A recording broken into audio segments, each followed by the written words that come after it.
Yan po yung gamit natin sa ating lips ngayon. Ang ganda nito mga kamuka. Ito yung meron, ito yung wala. O talaga naman makikita nyo yung kailangan ko ba bang sabihin to?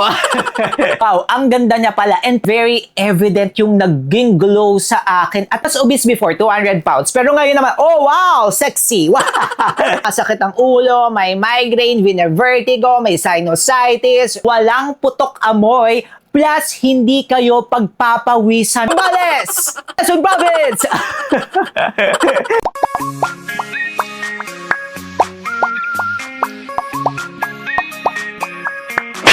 Hi mga kamukha! Hi mga kamukha, tayo po'y nagbabalik. Ako po si Sir Lawrence, ang inyong human guinea pig. Heart, heart! Ang tagal na nga po nung huli tayong gumawa ng favorites video and this time nga mga kamukha, gagawa ulit tayo ng mga favorite natin na mga skincare products, supplements at mga anek-anek.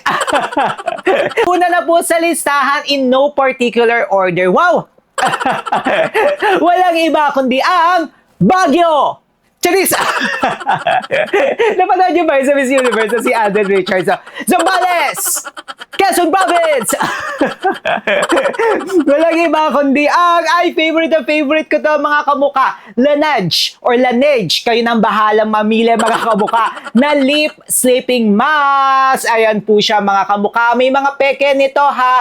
Kaya make sure sa legit shop tayo bibili. Alam niyo mga kamuka, ang daming nagre-review nito and true, ang ganda niya mga kamukha. Actually, yan po yung gamit natin sa ating lips ngayon. Lalo na kung may dry lips kayo mga kamukha tapos i-a-apply nyo sa gabi. Kinabukasan talaga, ay naku po, talaga namang baka halikan kayo ng mga jowa or asawa nyo. Charis! Ang ganda niya talaga. Nawawala talaga yung pagka-dry ng lips. Tapos para siyang hydrated, moisturized, plump yung lips nyo after. Naku po mga kamukha. Nasa 100 plus pesos. May mga fake nito. From Korea talaga to. Sa Korea talaga ako mo-order. Sa Shopee, meron po niyan. Ililink natin sa description box sa baba. Kung ito po sa gabi, pero pwede nyo nga rin po siyang i-apply sa umaga. Kayo nga po yung bahala. Pwede rin on top of your lipstick. Gawin nyo siyang lip gloss. Pwede siya mga kamuka. Pero meron po akong ginagamit pag umaga naman mga kamuka. Ito po yung Beach Shot na highest SPF na lip sunscreen. Yes, mga kamuka. Hindi na lamang sa ating face at body ang nilalagyan ng sunscreen or sunblock. Kailangan nga rin po pati sa ating lips. At ang kagandahan nito mga kamuka, yung lip sunscreen na ito ay meron po itong SPF 100. Wow! Ang taas nun mga kamuka. Ang kagandahan naman nito, very lightweight siya, parang wala kayong suot. Tapos alam nyo na protected kayo. Ayan siya, maganda rin siya. Very gliding siya sa lips mga kamuka. Pero kung gusto nyo talaga na ma-moisturize or hydrate, ito pong sa kabila na to. Ito sa gabi, tapos ito naman sa umaga. Maganda po yan na combination mga kamukha. Or pwede nang pumili kayo, no? Ito na lang, tapos ito na lang. Pero for me, dalawa silang maganda mga kamukha. Next naman po sa ating listahan ng favorite, ito po yung from Neutrogena na Hydro Boost Hyaluronic Acid Water Gel. Kung babalikan nyo po yung isa sa ating mga videos, nag-check po kasi tayo dito sa ating channel kung yung mga produkto ay meron pong pore clogging ingredient. At ito pong Neutrogena na ito mga kamuka, pumasa siya! I-post na nga rin yan natin dito sa gilid. Wala po siyang pore clogging ingredients. Ibig sabihin, pwede pong gamitin yan ng mga acne-prone skin, sensitive skin talaga.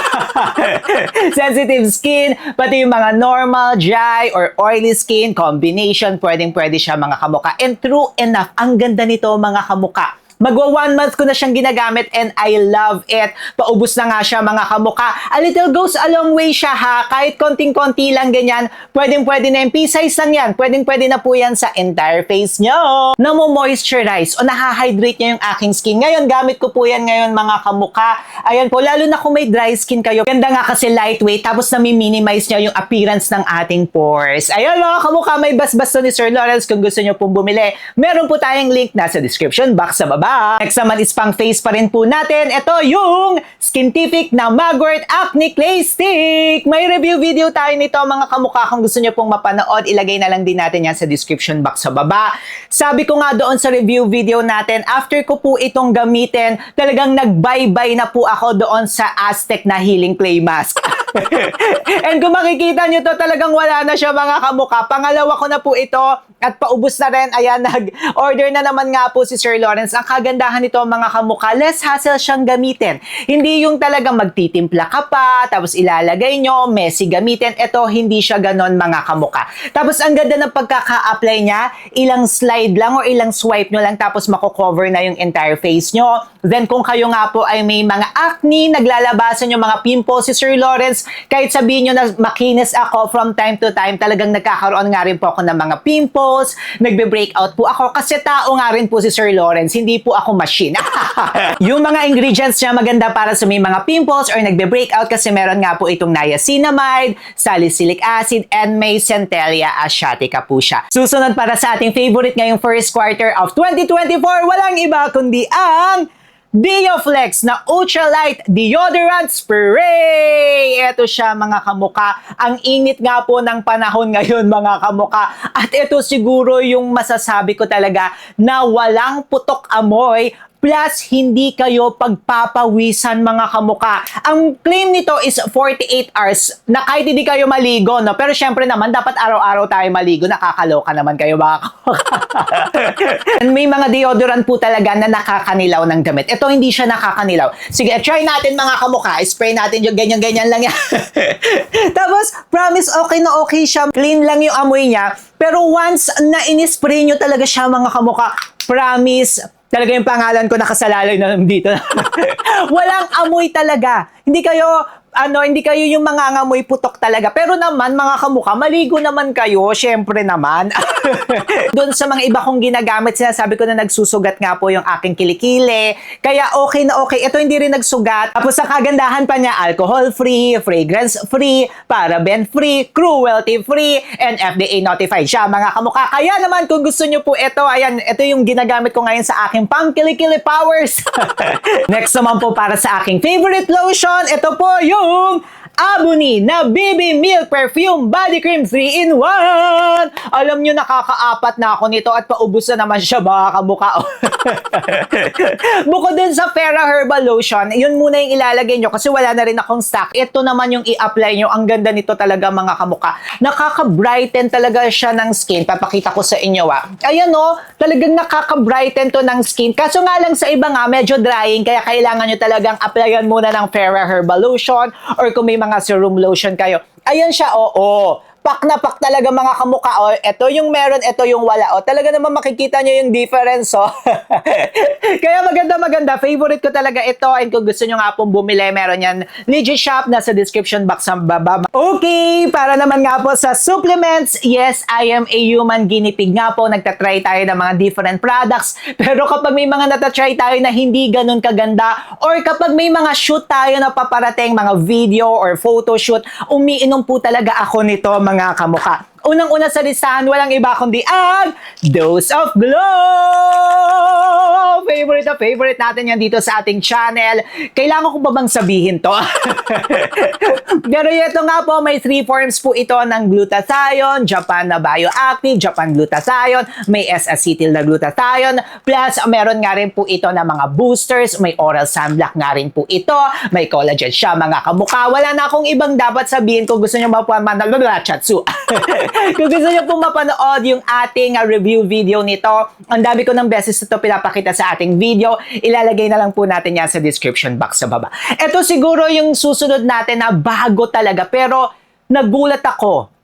Talagang sabi ko, wow, ang ganda niya pala. And pangalawang bote ko na po itong binili ko. Walang iba kundi ang S-Lite na S-acetyl na glutathione. Ito mga kamukha, dalawa lang yung active ingredients niya pero ang ganda niya. Hindi ako nag-breakout, walang pimples, pero talagang very evident yung naging glow sa akin at ang ganda talaga niya. Pati yung texture ng skin talagang nakakabago siya. Kahit ilang weeks nyo lang siyang tinry mga kamukha or itatry, okay na okay to kung baguhan kayo, intermediate or expert kayo katulad ni Sir Lawrence. May bas-bas to ni Sir Lawrence kaya kasama siya. Favorite ko na to ngayon. Kaya naman S-Lite and ito ito, kung gusto nyo po, pwede kayong pumili na lang dyan mga kamuka. Ito po yung medyo murang version. Tapos kung may budget naman kayo, ito po. Kasi nga po, dapat continuous ang pagtitake natin. Hindi pwedeng isang gamitan lang siya. So, i-continuous nyo yan mga kamuka. Pwede mag-start muna kayo dito, tapos lipat kayo dito, or dito muna, tapos lipat kayo dito. Kayong bahala mga kamuka. Basta dapat tuloy-tuloy. Pero itong dalawang to, favorite natin yan ngayong first quarter of 2024. At dahil nga po, tabain nga rin po si Sir Lawrence, umiinom po tayo ng mga supplements na para ma-maintain yung ating weight. I was obese before, 200 pounds. Pero ngayon naman, oh wow, sexy. Wow. Sexy talaga. At ang iniinom ko nga po, favorite na favorite po natin yan. Alam nyo, since 2020 yata, talagang na-feature natin to dito sa ating channel. Note, since 2019, na-feature na natin ito. Walang iba kundi ang Redox Fat! Pero hindi ko siya isasuggest, kunyari, iinumin nyo siya nang nasa biyahe kayo or nasa labas kayo kasi yung poops nyo talaga mga kamuka. Sorry sa mga kumakain, skip nyo to kapag kumakain kayo, no? Yung pinapanood nyo ko tapos kumakain kayo. Kasi talagang yung oil from mga kinakain nyo, ilalabas nyo talaga. Makikita nyo talaga yung oil. Yes, yung sebo mga kamuka. Kaya, inumin nyo siya kapag nasa bahay lamang po kayo. Ito po ay laxative or nakaka-poops. Kaya kung umiinom po kayo ng ibang supplement, make sure po na mag-leave kayo ng at least 4 hours. Kunyari, sa umaga nyo to iinumin, tapos yung supplement nyo ay sa tanghali or hapon na or gabi, or kung sa tanghali nyo naman po siya i-take, sa gabi nyo na i-take yung ibang supplement nyo. Make sure nga po na may interval tayo. Pero itong supplement brand, trusted ko na ito. And kung gusto nyo nga pong bumili, meron tayo niyan, nakalink sa description box sa baba. Next naman sa ating listahan ng favorite ay itong Hong Tai! Yes! Sa mga sumasakit ang ulo, may migraine, vertigo, may sinusitis, sisipunin kayo, uubuhin kayo. Aba, singhot-singhot na lang. Ayan. Pati sa may motion sickness, ito dinadala ko to sa aking travel. Ilang beses ko na rin to na-feature mga kamukha. Tapos ito ang kito, meron na nga rin po na case. Kung gusto nyo bumili niyan mga kamukha, maglilink na lang tayo sa description box sa baba. Itong Hong Tai na to, ang daming peke nito ha. Iba yung nilalagay nila, baka iba ang masinghot nyo, ibang mga damo na yan. Charis na, kung gusto nyo pong bumili ng legit na Hong Tai, tapos kung gusto nyo nga rin po bumili, itong nilalagay dito para hindi nyo na tinatanggal yung takip kasi messy rin siya at baka matapon yung laman niya. Ayan, maglalagay na nga lang po tayo ng legit shops dyan sa baba. Kayo mga kamukha, ano mga favorite brand nyo ngayong first quarter ng 2024 at ano pa nga ba yung mga gusto nyo ipa-review kay Sir Lawrence? Mag-comment kayo dyan sa baba, magre-reply po ako, magkwentuhan tayo. And syempre mga kamukha, kung gusto nyo nga po rin mapanood yung mga favorite po or yung mga best na glutathione na may S-acetyl form, aba, may video tayo niyan mga kamukha. Nandyan na po yan sa gilid-gilid. Syempre, mag-subscribe na rin kayo kay Sir Lawrence. Paano ba yan mga kamukha? Paalis na po ako para hindi nyo ako mamiss. Manood pa kayo ng isang video, please. Bye ba, please, diba? Click nyo na to.